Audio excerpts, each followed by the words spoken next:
Hello, Pod Smashers of the Internet, and welcome to another episode of Termite's Buzz, episode 35, a weekly video game podcast running you all through the trophies and video games that I, your host, Termite, am playing, as well as some video game industry news, and ending the conversation with a retro discussion, which I will actually have in this episode. It's been a while. I hope to find you well. I'm sorry to have another episode coming out the day it's supposed to go live instead of at midnight. So I missed the morning commute. For those of y'all who drive in the morning or listening and over your coffee, I apologize. I hope that you can make up for it maybe Tuesday morning or Monday evening. Who knows what y'all are doing while you are listening to my show. Thank you for joining me. I am doing wonderfully. I had a busy weekend full of family things, meetings, catching up on stuff, long runs. It got away from me, so by the time Sunday night came, I crashed. I don't know if you all are aware, but there is a method of living in community called co-housing. I do think that it is from either Denmark or Sweden. I'm actually going to look this up. Co-housing origin. Denmark, I was correct. It came out in the 60s. It is a paradigm of community living. Legally, it's like a condo association, but we have these weekly common meals every single week. I said that already. On Tuesdays and Sundays, Thursdays and Sundays. Wow. And it's one person cooks for the entire community. And there's a big giant rotation so that everybody who eats is also involved in cooking a shift. And it's wonderful because with 20 plus people that live here, you cook one time, you get 19 meals back, and you don't have to think about dinner for 2 nights a week. It's amazing. But this past weekend was our turn for that, for common meal. So we had to cook, which pretty much took up all of Sunday. And then Sunday night, we're trying to get kids to bed for school on time, dressed, showered, cleaned, and put to bed, as well as cleaning up all of the common meal that we did, making sure we collect all of the stuff from, we have a common house where people eat. It's where we serve our food. And sometimes we cook it at home, cook part of it at the common house. And so there's all the collecting all of our things, cleaning up after everybody, and closing up shop. It's a big effort. And usually I would record on Sundays, but that kind of took over the whole thing. So with a little bit better planning, I probably could have got this episode out. But it did not happen. Marathon training is going wonderfully as well. I had an excellent run on Saturday morning. The weather was absolutely beautiful. Super, super no humidity, so dry, I guess would be the word to say. Super dry. And the temperatures were in the low 50s. And so I was able to finally show what kind of fitness I had been gathering since June. And so I had a very, very exciting, confident, happy, fast run. Shout out to a member of the Charlottesville Track Club who ran with me. She's a beast. She's amazing, and we push each other. And so I was able to match her increased speed for 6+ miles, and then be able to continue on with my workout at my pace. And we push each other, so it was really cool to have that. And I won't dox her, so thanks for that. It's great being a member of the track club and having runners that you find your pace group and like you can run with, and you push each other, strive for best. You don't let anybody give up, and you encourage each other. It's great. Great accountability, great camaraderie. I love it. Trophies and games that I have been playing. Video games have been amazing. 2023 continues to be absolutely incredible. I think last time I talked about what I was playing, it was the trifecta of Star games. So Sea of Stars, Starfield, and Star Wars Jedi Survivor. That has mostly stayed the same, except I have refocused my time back to Sea of Stars, which is the classic-styled JRPG, but it's not a Japanese RPG. It's made by Sabotage, but it's an RPG in light of the Super Nintendo PS1 era, like Chrono Trigger, Sea of Stars. It's absolutely incredible. One scene almost made me cry. I got very emotional. The music slaps. It's awesome. And I am now about to finish the story. I am seeing on the map the marker for the very final destination of the game. I have all of the abilities unlocked.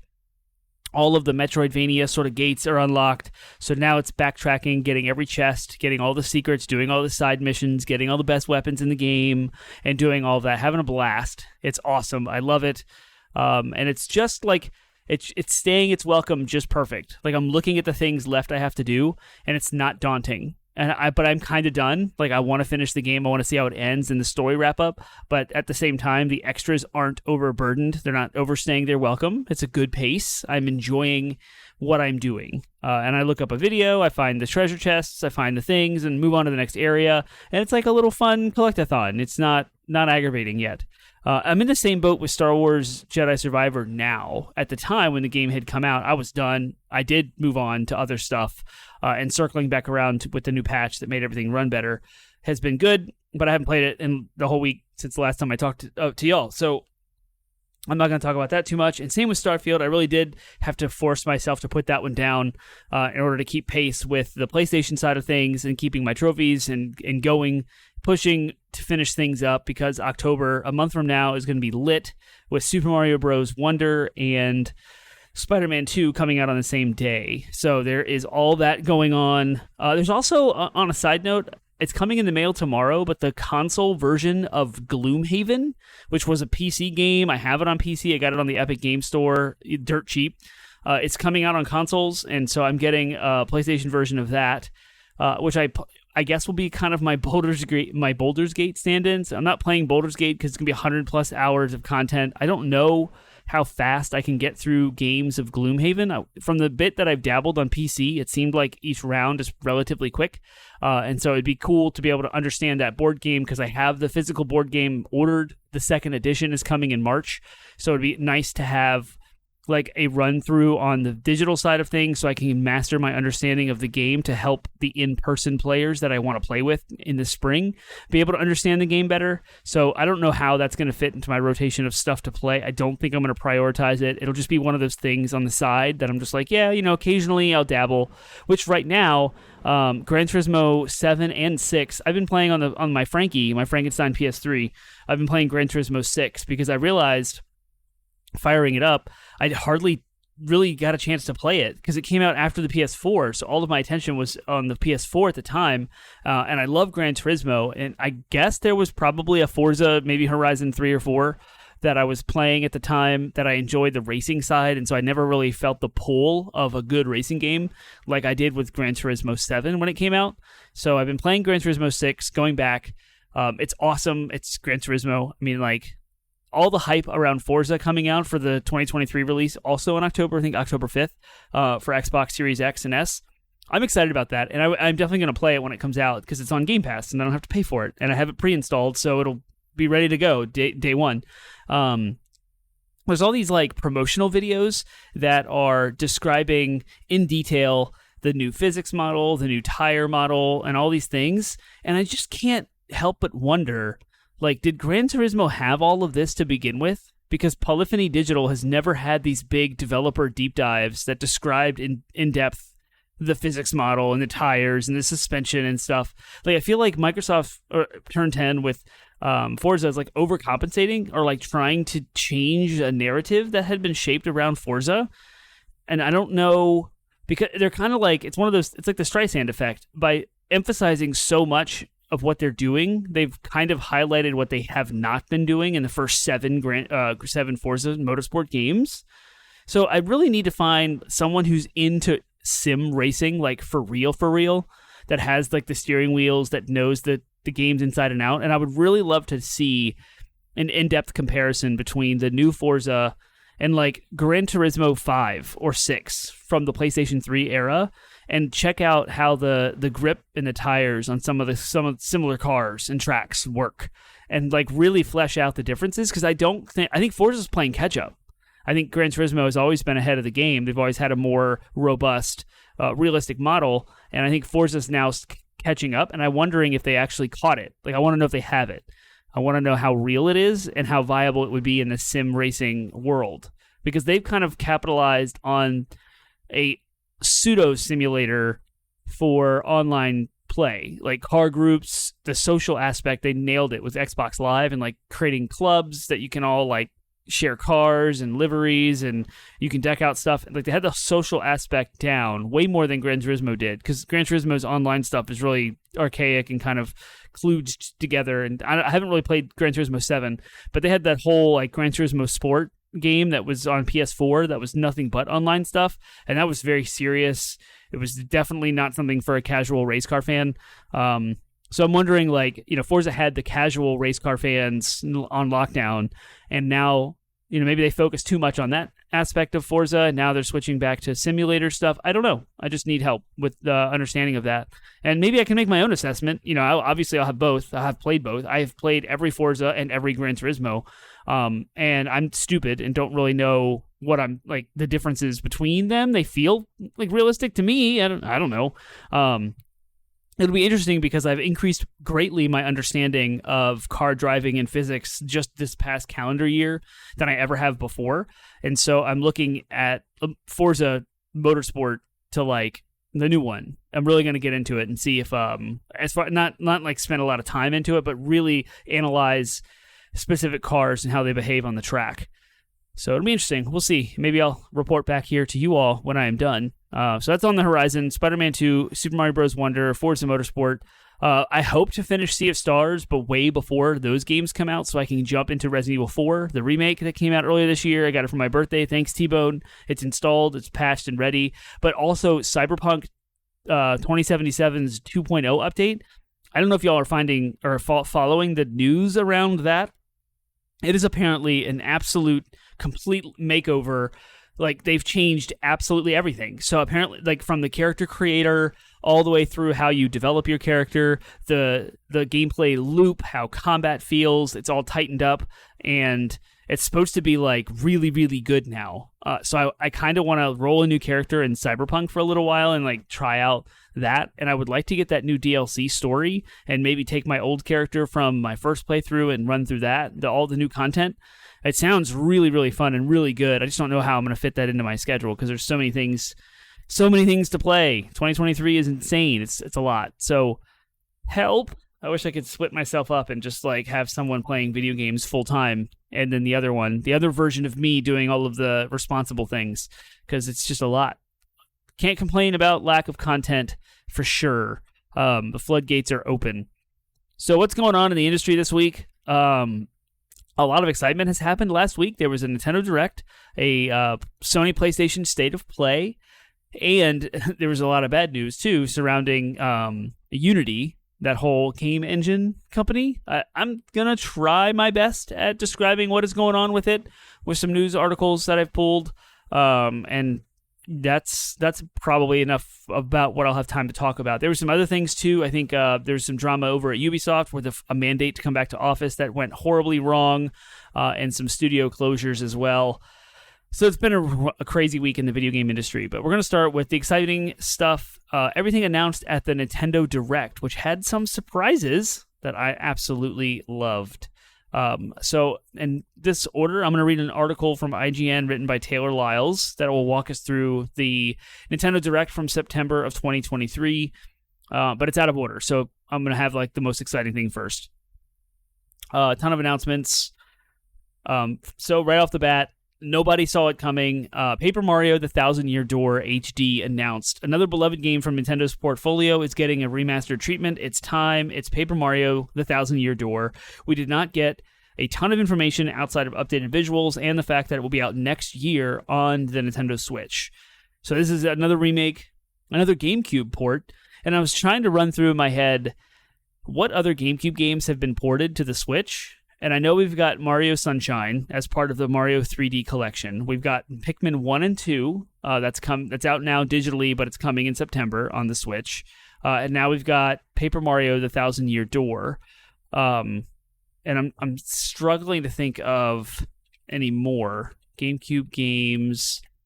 Oh, Metroid Prime, obviously remastered, was another one. So there's actually quite a bit of like ports coming. Oh, Tales of Symphonia Remastered was ported over. Resident Evil 4 has a version on the Switch, like the original, the OG GameCube one. Final Fantasy Crystal Chronicles has like a remaster on it. Those kind of came to all the consoles though, so I don't know if it's like if you want to count that or not. That's pretty interesting. Star Wars Jedi Knight 2 was another one, but that's not really a GameCube exclusive. Resident Evil 1, Resident Evil 0, those came to all consoles too.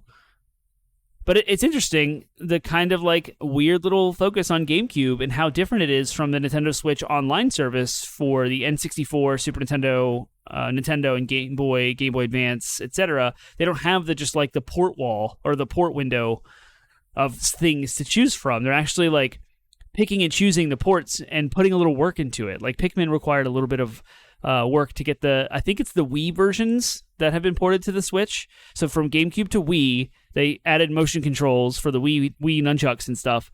And then they took all that out, and I guess they're just either using Joy-Cons or regular buttons again for the Switch.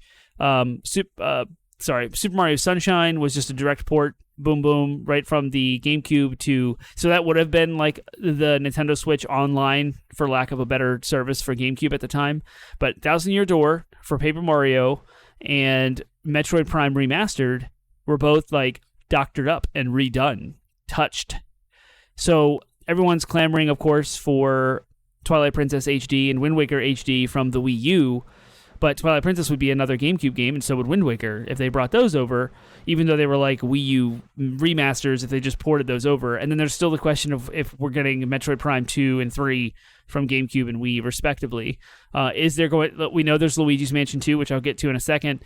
Is there going to be Luigi's Mansion 1? That was a GameCube game as well. So it's very interesting how Nintendo is treating the GameCube ports versus the other consoles. The other consoles are just copy-paste, whereas GameCube seems to be a little bit more methodical and thought out and ported over more slowly. I don't know. Mario vs. Donkey Kong Remake, of course, that was a Game Boy Advance title, is coming to Nintendo Switch on February 16th, and it is a remake, which at first I didn't realize it was. That was one of the big things with the Pyro leak that I talked about last week, when it showed a clip of Donkey Kong from the Mario movie when Mario was fighting Donkey Kong. So Mario versus Donkey Kong. Obviously, it makes sense. It's originally released in 2004 on the Game Boy Advance. There's a new one coming out on the Switch. The leaker who quested the MATLAB function F-Zero 99 was announced, and it was a shadow drop available today. In a surprise twist, F-Zero made an appearance at the Nintendo Direct today. F-Zero 99 was announced. It is a battle royale racing game that also supports the SNES wireless controller. F-Zero 99 is out today, but is exclusively available to those who hold an active Nintendo Switch Online subscription, much like Pac-Man and Tetris and Mario. So this is the newest iteration of the 99 series. I was very disappointed. I thought it was going to be a new F-Zero game or a port of F-Zero GX from GameCube, but no, it's F-Zero 99, and my disappointment was very quickly turned around by actually playing it. It's awesome if you haven't had a chance to check it out.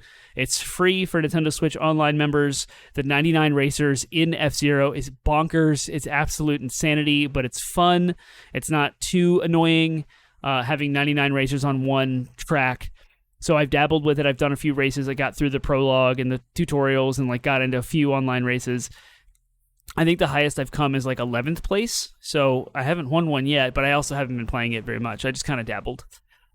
We did get a new in-depth look at Princess Peach Showtime, including a title. That's what it's called, the new Princess Peach game, and it comes out in March. Nintendo previously announced that a new and at the time untitled Princess Peach game was in the works.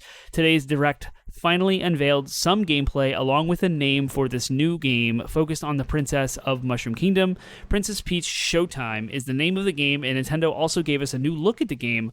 According to Nintendo, the gameplay varies depending on which transformation Peach takes. So in the trailer, we saw a Three Musketeers-esque sword-wielding Princess Peach. We saw her in a chef's outfit doing some cooking things, among other suits. So I'm wondering how the game is going to work. Is it going to be walk through a level as generic Peach and you find the power-up and suddenly it changes, like Kirby, where you have Cutter Kirby and Plasma Kirby and Fire Kirby, and you have all these different movesets, but you're still kind of going through the same level? Or are the levels going to be crafted specifically for each suit, which is what I suspect will happen?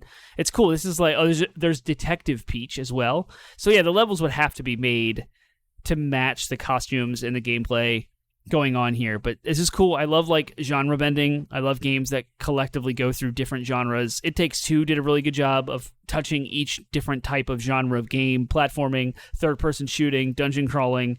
And now I see the same thing with Princess Peach Showtime.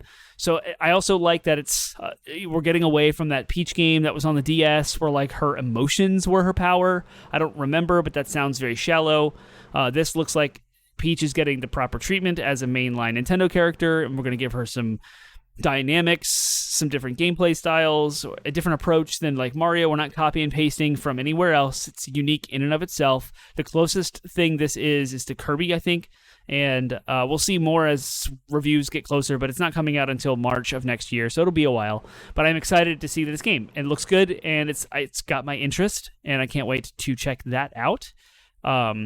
Tomb Raider 1 through 3 Remastered was announced. They're also going to other consoles, but that comes out on Valentine's Day, February 14th.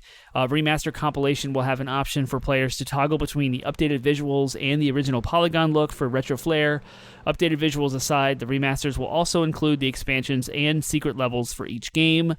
That is a game that did not age well. I'm sorry, y'all, but I played the original Tomb Raider on the PlayStation not too long ago, and it was almost unplayable. It was awful. The frame rate is like 5 frames per second. The controls make zero sense. Everything is super laggy and unresponsive. The input lag is atrocious, and it's very difficult to play. So a remaster, I hope, will give it what it needs.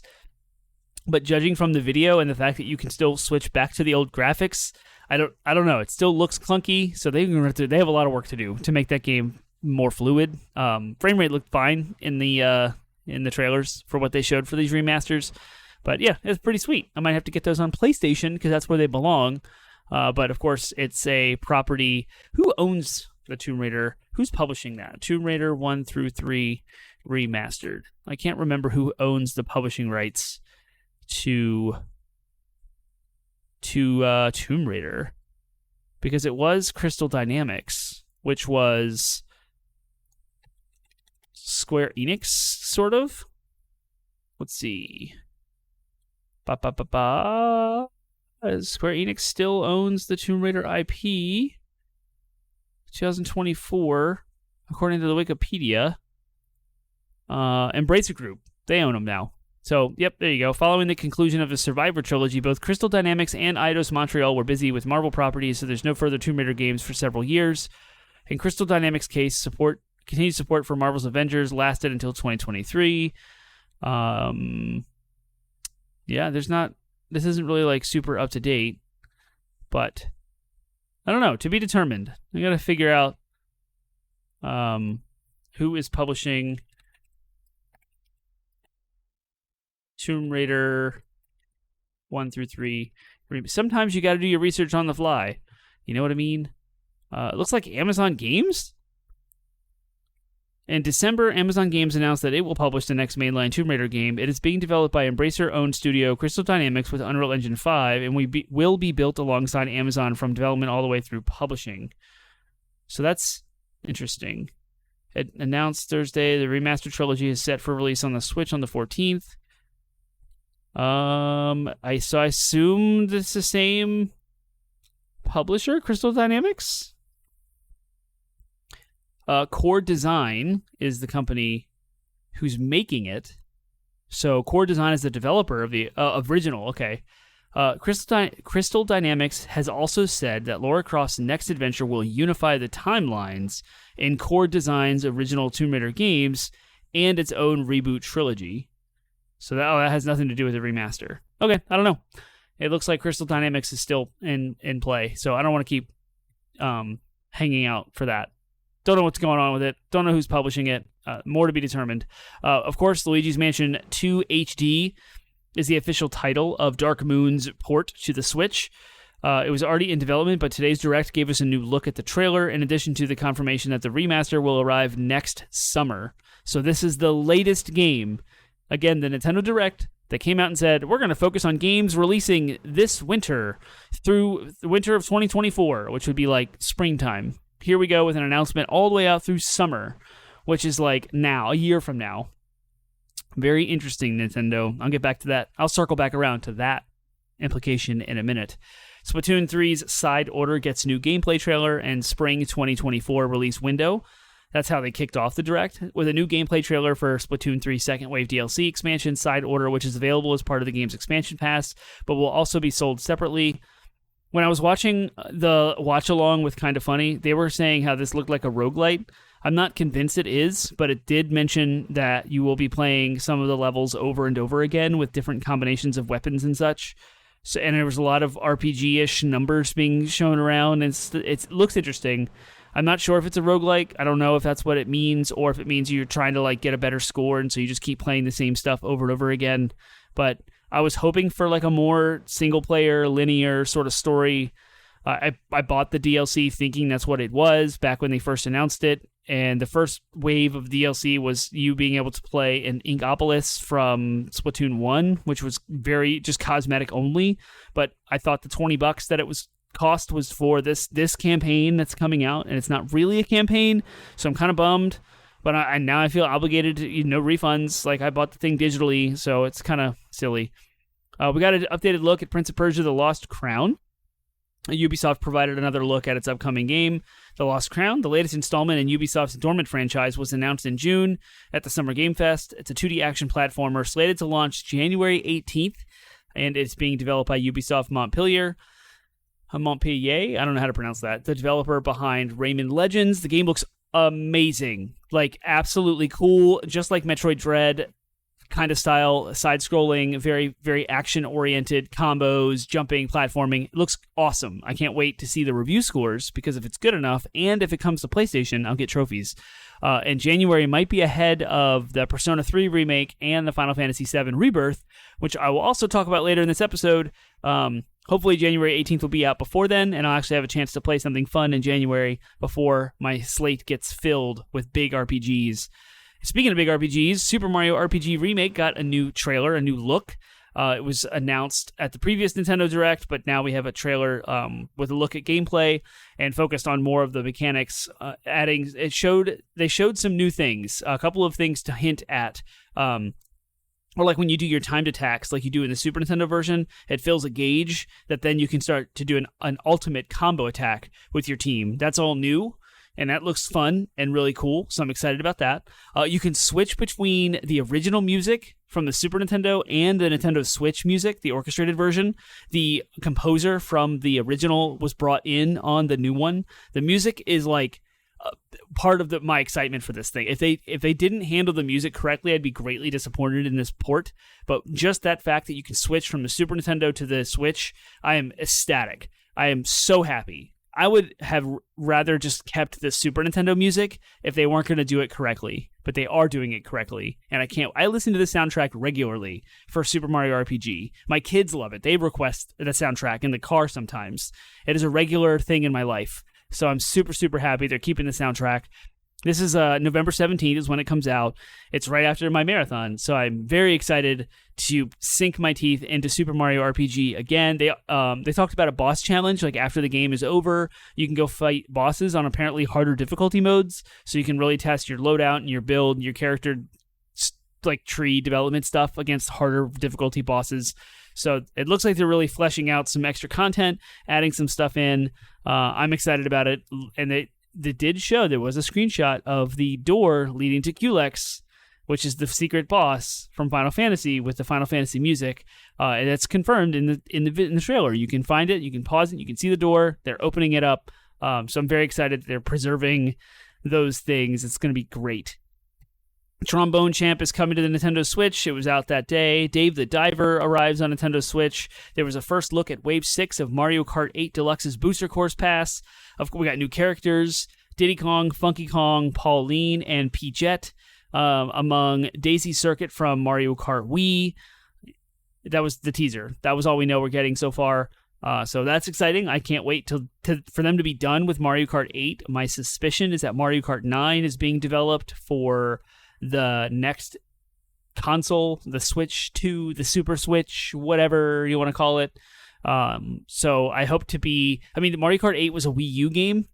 It came out a long time ago, 2014, 2015, and it's still around, the same Mario Kart for this long. So I like that they've done this whole servicey thing. They've been adding content after content after content, porting it to the Switch, all the DLC ported over, and they doubled the size of the game with all the extra courses. What I don't like is the emphasis on the Mario Kart Tour, the cell phone game.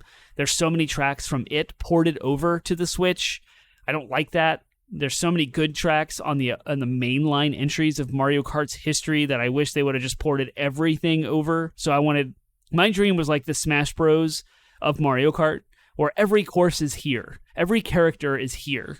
But we didn't get that. Instead, we got a bunch of gimmicky courses from a cell phone gacha game that is mediocre. So I'm kind of ready to move on past Mario Kart 8, but yet still excited to play through Wave 6. I've kept up with each wave. I've played every track. I finished them all in 150cc, and then when I feel a hankering to play some Mario Kart, I switch it to 200 and do the best I can, but I don't grind too much on it. I don't spend a lot of time there anymore. I will say it looks amazing on that OLED Switch, though. We got an update on the Detective Pikachu. It returns with a new cinematic trailer. Comes out on October 6th.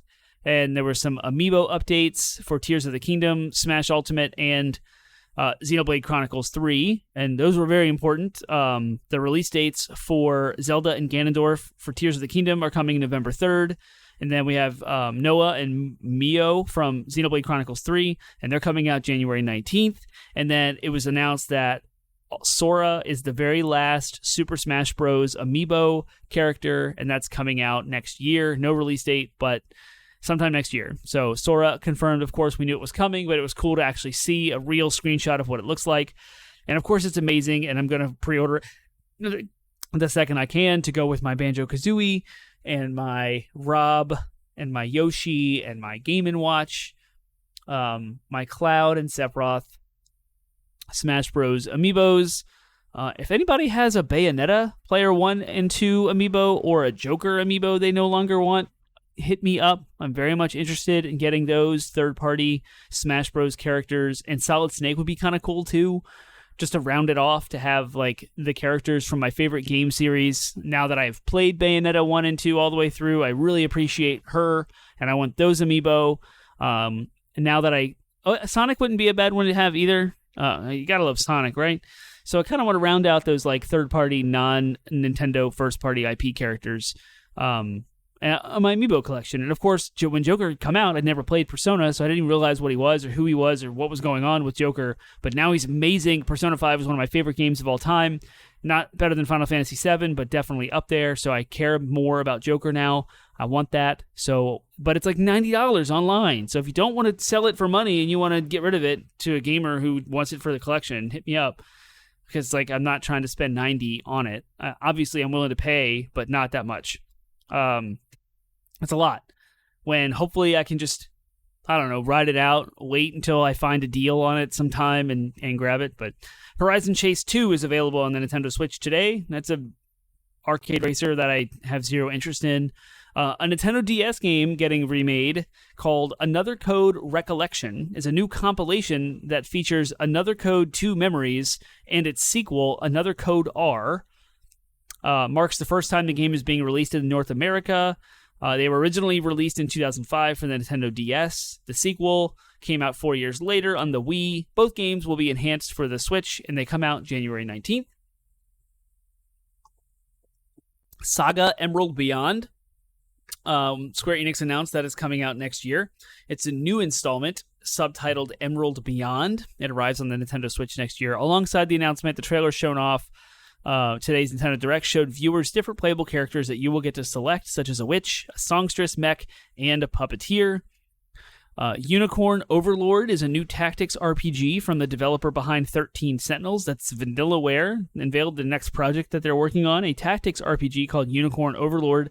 The game is set to release March 8th. The official summary for the game notes that Unicorn Overlord will allow players to cultivate an army with over 60 distinct characters and grow your renown through the 5 nations in this epic fantasy experience. Both these games look great. The problem is there's just big RPGs that are coming out constantly, so I don't know if I'll ever have a chance to play them. Like Live Alive, I wanted to play that last year. Octopath Traveler 2, wanted to play that last year. Bravely Default 2, also wanted to play that. I never played any of them because I don't have time. And I started Tactics Ogre and barely had a chance to touch it before I got whisked away by whatever new shiny thing happened. So Unicorn Overlord looks amazing. And 13 Sentinels is going to come out on the PlayStation Plus, one of the upgraded tiers, in September. So I'll have a chance to play it, and I've heard nothing but great things. So there's all these games to play. Ayuden Chronicle, 100 Heroes targets April 2024. After a few delays, the Suikoden spiritual successor, Ayuden Chronicle, 100 Heroes, has a new release date, April 23rd.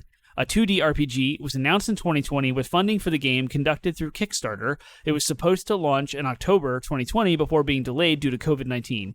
So it went from October 2020 to April 2024.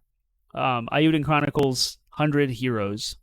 WarioWare Move It gets a new trailer ahead of its November release date, so yet another Switch game coming out this year. And then they showed off the Nintendo Gallery Museum is still on track to be completed in March 2024, which is a big Nintendo museum in Japan. It's their old plant in Kyoto being converted into a museum. Sounds amazing. Whenever I do get to Japan, I hope that that's open, because I don't think I'm going to go between now and March 2024. So that'll be on my list of things to go and see, because I've always wanted to go to Kyoto anyway, and now I'll have an excuse to actually go. So there you go. That was the Nintendo Direct. Pretty good overall, pretty beefy. Everyone online has been saying this is clearly the end of the Switch. And I want to push back. I want to disagree. And here's why. If you copied and pasted that Nintendo Direct into any previous year since the Switch has come out, there is zero indication that we're at the Switch's end of life cycle. Now, some folks are citing like the fact that there's remakes making this happen. And it's not all just remakes. You're focusing too much on them. It's not just remakes, though, because the big titles, the new Peach game, we're getting a new WarioWare in November, a brand new Mario game in October of this year, and then into next year, of course, like I said, the Peach game, with new content coming to Mario Kart 8 as well, new content coming to Splatoon 3. Like, this just seems like regular run-of-the-mill, middle of the console. I don't get... my accusation is this. I do get it. Everyone is saying this is clearly the end of the Switch's life cycle because we have a Luigi's Mansion 2 HD remaster, we have a Thousand Year Door remaster, and a Super Mario RPG remaster all coming out on the heels of Metroid Prime remasters. And it's like the classic, we don't have anything new because all the development studios are working on the new hardware, so they don't have new games. We have to work on these ports and these HD remasters instead. Well, if you look back at the 3DS, it had a ton of remasters as well as new content. I just don't see, outside of the leaks, of course, we know the development kits are out. We know that it was shown off at Gamescom behind scenes, like all these different articles that come out I talked about last week. It's because of that everyone has flavored their vision, kind of like a preconceived notion, a prejudice, if you will, going into this Direct, that they want the new Switch console so bad. They want to talk about the new Switch console, which I get, because I'm just as excited about whatever's coming next from Nintendo as well. But I think it clouds the judgment on what we are seeing here. Nintendo is firing on all cylinders. They are raking in cash. The Mario movie was a massive success. The Switch is still selling gangbusters. We're getting a whole new OLED color model makeup for Mario Wonder. Nintendo is fine. They don't need the new console. The Switch is not showing its age. Only people who care about 4K visuals are the ones complaining that the Nintendo Switch UI is not 4K and their docking station's not 4K. But look at what you're getting. Well, look at what's in your hand. It's amazing. It's colorful. It's vibrant. The frame rates are fine. Yes, Mortal Kombat 1 looks like potato on the Switch because Mortal Kombat 1 wasn't developed for the Switch, but I'm glad it's there. If you want to play Mortal Kombat 1 on the go, you'll be able to do that on the Switch with obviously like downgraded graphics. So like if you really, really care about third-party games, you're going to see where the Switch shows its age. If you don't care about third-party games and you have a Nintendo Switch for Nintendo games like most people do, Nintendo games are fine. They look great. They play great. They're wonderful. They're doing their job. So I get the need to like chomp at the bit for the next piece of hardware and to like really anticipate and throw out all these predictions and get your crowd and your audience all riled up about the next generation of hardware. But Nintendo hasn't announced anything yet. All we know are like leaks and rumors and stuff that's happening. So we know it's in development. That makes sense. The Nintendo Switch has been around for almost 7 years. Coming March, it'll be 7 years old. It's been a while. It is outdated hardware. It's underpowered compared to PS5 and Xbox. So all that stuff, I understand why. I get the reasons for it. But I just feel like it's a little unfair to this Direct and what Nintendo is showing when you immediately just say, oh, this is clearly the end of the life cycle because there's 3 remakes in here. Like, well, give it a little bit of a benefit of the doubt and look at what we actually have. A new WarioWare game, a new Peach game, a new Detective Pikachu game, and content for existing Switch games. Scarlet Violet's DLC just came out. Splatoon, Mario Kart 8 still continuing to be supported. This year was Zelda's release. That still has legs. People are still playing it and showing off the things that they're doing on social media in it. So don't count the Switch out yet. And I'm still on course that we will find out about the new Switch next year. And there's no way it's coming out in spring of next year. I would still stand by like spring of 2025. If not, like right on the holidays of 2024 at the absolute earliest. It's going to be a while. Relax. If you're thinking about buying an OLED, go buy it because it's awesome and it's worth it. And I didn't realize that I would spend 40 minutes of my show time talking about one news article. I'm going to have to cut and adjust some things here to keep it under wraps. But I don't want to skip the PlayStation State of Play. So we're going to talk about the State of Play. This should hopefully be quick. This is a Polygon article written by Michael McWhorter. PlayStation's latest State of Play livestream promised to give viewers a look at the latest for PlayStation 5 and PlayStation VR 2 games, ranging from indies to major upcoming titles from PlayStation's third-party partners. If you couldn't watch September's big State of Play showcase live, here's a recap of all the game announcements, release dates, and highlights from Sony's event.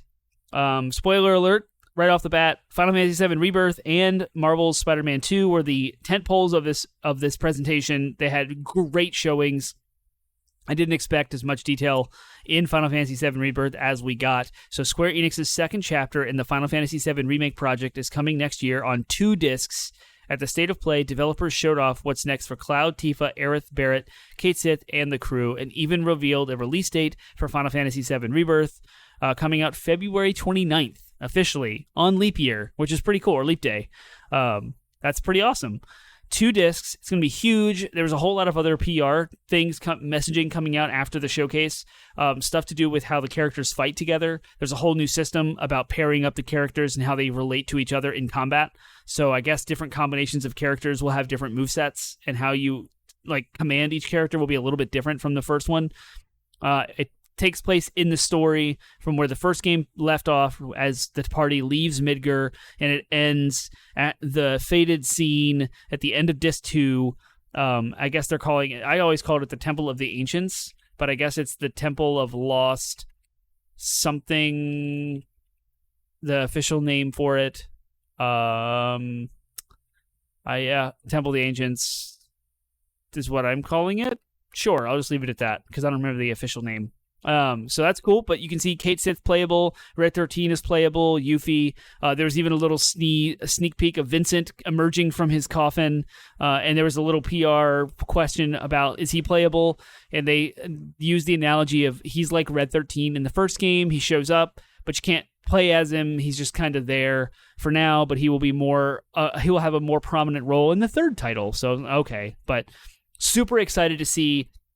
We got the Crisis Core remaster that has Zack's point of view perspective of all of the things that happened in Nibelheim, and Sephiroth's pulling of Jenova and his realization of who he is and his craziness and burning down Nibelheim and the rebuilding of Nibelheim, and what the whole Cloud was in Shinra, but not actually Soldier. That was Zack. And so in Final Fantasy VII, the original game, Cloud kind of comes clean with his... No, he doesn't come clean yet until way later, but he tells the whole party in Calm, which is the next big story beat after Midgar, his entire history. And it's a giant... Well, originally I thought it was a big lie, but it's actually delusion and confusion. So I can't wait to see how this game is going to be, because Cloud recites an entirely different story from what happened in reality, and we got the reality side in Crisis Core most recently on the PlayStation. So if you played Crisis Core, you'll know going into it, oh, Cloud is clearly mistaken, delusional, or, has some sort of memory Mako poisoning situation happening. It's so good. I can't wait. I'm so excited to see how this works and plays out. There's a lot of speculation and theorizing about that fated scene with Aerith and how now Zack is alive and he's not supposed to be, and so how that's going to affect how things play out. Is a character who is supposed to die not going to die? And then what does that mean? What are the implications in the third game? I can't wait. We got lots of cool scenes. Gold Saucer's coming back. Can't wait for that. The minigames look the best they've ever looked. Fleshed out. There's PR speak about how they are like very prominent. There's higher difficulties of those minigames that get unlocked as you progress through the story of the game. You can see Junon in the parade of Shinra's, President Shinra's, I guess, coronation, for lack of a better word, being instilled as president. And that was a big scene in the original game, so I can't wait. I'm so excited about this game. My favorite game of all time. It's being remade. Am I going to have time to play the original Final Fantasy VII remake? The first part, the first, maybe. Throw it on easy, and run through a New Game Plus where my party's jacked up on easy mode and just bust through the story just to enjoy it again and have fun. I so love Final Fantasy VII. I'm here for it. Marvel's Spider-Man 2, Webhead's got a new look at the expanded New York City, which now stretches to Brooklyn and Queens, and a whole bunch of Spidey suits. And what really showcased off, or what they really highlighted here and emphasized, was the PlayStation's solid-state drive and the lack of load times, how you can switch from Spider-Man to Spider-Man on a whim, which is awesome. That's great. I love seeing this is a first-party, a highly optimized for the PlayStation 5 hardware game, and you can see it when they switch immediately, and there's no loading screens, just like Final Fantasy 16. I love it. I'm here for it. I'm so excited about Spider-Man 2. October 20th cannot come fast enough. I also want to replay the original Spider-Man game and Miles Morales, but I don't have time. But I'll have to look at some story synopsis and figure out where they're going to pick up here with Kraven the Hunter and all and Venom, obviously, in the symbiote suit. This is Spider-Man fans' dream come true. They're touting that it's the best superhero game of all time. Some early influencers got preview builds and have spent time playing it at Insomniac Studio, and they're all saying amazing things about it. So can't wait. Resident Evil 4 Remake DLC. There's a remake of Resident Evil 4. We'll get the original Separate Ways add-on on September 21st, alongside an update to Mercenaries mode with playable Ada Wong and Albert Wesker. The promised PlayStation VR 2 support is coming sometime this winter. Tales of Arise Beyond the Dawn. It's a DLC expansion for Tales of Arise is coming out on November 9th. There was an updated look at Helldivers 2, developer Arrowhead Game Studios, including a takedown of a beast known as the Bile Titan. If that's your jam, Helldivers 2 will be released in February 8th. So that looks like a really good Outriders. I think it's if you liked Outriders, you're going to love Helldivers 2. Helldivers 2 is more serious, I think, and it takes itself more seriously. It might be a little harder, more difficult, but Helldivers 1 was super fun. Genre switching again, because Helldivers 1 was more of a top-down dungeon crawling type game than Helldivers 2, which is now a third-person shooter. But it seems to have the same kind of Destiny, Outriders, Remnant sort of party, the whole party system where you go online co-op and fight alongside. You have abilities and hero abilities and stuff. Looks good. Avatar Frontiers of Pandora received a new showing. You explore the western frontier, a never-before-seen continent in the Avatar universe, as you reconnect with your lost heritage. Frontiers of Pandora is set between the first and second movies and will arrive sometime in 2024. This is a Far Cry cut and paste. If you've watched this footage, you can clearly see that it's the Far Cry engine, it's the Far Cry look and feel, but it's Avatar. That's the blue people, not the Benders. I wish it was the Benders, but no, it's the blue people. So go check that out.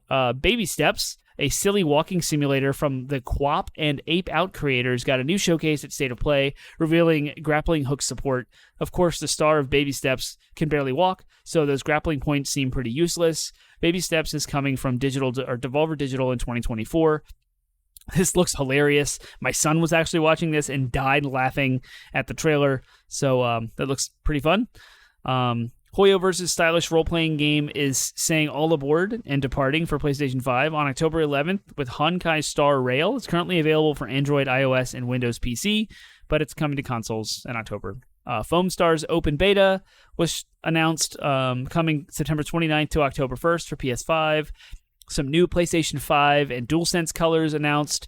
The Deep Earth collection of DualSense controllers and PS5 shells will come in 3 new colors: Volcanic Red, Cobalt Blue, and Sterling Silver. So that was the PlayStation State of Play. There was a few PSVR 2 titles, which IGN left off. I don't know why. I guess they weren't worth of their time. Resident Evil 4 getting a PSVR 2 update. I was looking forward to like an Astro's Playroom port from the PSVR 1 here, but no. And also always looking for Half-Life Alyx to be ported to PSVR 2, as it was rumored like forever ago that it was in development. Not here. So bummed about that. As a PSVR 2 owner, I want more reasons to play it, and I'm always looking for new exciting content for PSVR 2, and it was not here for me, because I'm gonna nope out hard on the Resident Evil VR stuff because it's scary and I'm not trying to die, and I like to sleep, so there's that. So that's what's up with PlayStation. Continuing to kind of have like, Spider-Man 2 is the first party title. We know Wolverine's on the heels of Insomniac, but we really don't have a firm grasp on what Sony's other first party studios are doing. What is Sucker Punch up to? What is Ready at Dawn up to? What is Sony Bend up to? Right? What are these others? What is not? I mean, we know Naughty Dog's making Last of Us Factions, and there's rumors about them starting up Last of Us Part 3 or whatever. But what else is out there? What's coming? What's going on with PlayStation and PlayStation 5? What's on the horizon? We don't know. So it's interesting because, the console wars, the fanboys are all out there with the whole Starfield thing, trying to go back and forth about which console's better, which console has games, and blah, blah, blah, blah, blah. But, 2023 is just the year for video games. It's absolutely nuts. And I'm excited about Forza. So Microsoft is starting to hit their stride. But if you're supposed to assess Sony based on these state of plays on what's going on and how healthy they are and what they're doing, all we're seeing is extremely expensive hardware with 2 new headsets, a little portable device, Spider-Man 2, and new colors and skins for their PlayStation. Like nothing else. What other reasons do we have for coming to PlayStation 5 over next year? What's on the horizon? I know there was that Stellar Blade game that was shown off. And there was that like scary astronaut game that I can't remember the name of, and then there was like The Last Ronin, not the Ninja Turtles comic, but the other samurai-ish game that looked like Ghosts of Tsushima. Oh, I guess there's Death Stranding 2 coming out, and that might be a PS5 exclusive for a while, but I always consider that as a PC thing. So we didn't get an update for that or any release date or anything like that. So don't really know what's going on in the Sony camp, and this didn't really help. So I'm going ahead and truncate. I really wanted to have the retro discussion, but we are approaching an hour. The Nintendo Direct really took a lot of discussion, and so did the Sony State of Play. So I apologize to y'all who like the retro discussions of going through the video game of the year. I was going to go through 2013 through 16, but I will not. I will save that for another episode. Again, to remind the audience, I am sunsetting Termite's Buzz, and together with Penguin, we are sunsetting 80-Bit Pod Smash for the foreseeable future, and we will be collaborating on a final episode that can happen any week between now and, this could be the very last episode of Termite's Buzz. There could be another week of it. It could be 2 more weeks of it. I'm not quite sure, but I'm going to keep going until we have that last episode. And then you will know without a shadow of a doubt of when the firm end of this show and this podcast is going to be. But for now, I'm still having a blast doing it. It's just not sustainable for my lifestyle. 2 kids, 2 full-time working parents, lots of neighborhood responsibilities, relationships to uphold. This being able to create the content, come up with the plan, write it in advance, gather all the news stories, be able to talk to it all, and then once the recording is done, have all the publishing, the editing, and then finishing up the show notes and getting all the social media stuff going. It's a lot of work for one person to do, and I don't see like a major growth in numbers. It's been a blast over the last 7 years doing this, so I guess, things come in sevens. Every 7 years is usually a good... If you look back on your life, you should take that exercise and go think back. Like, every 7 years of your life, there's like a cycle of big changes averaging out every 7 years or so. And I don't know why that is. It's just a weird correlation, if you will. A coincidence. So there's that.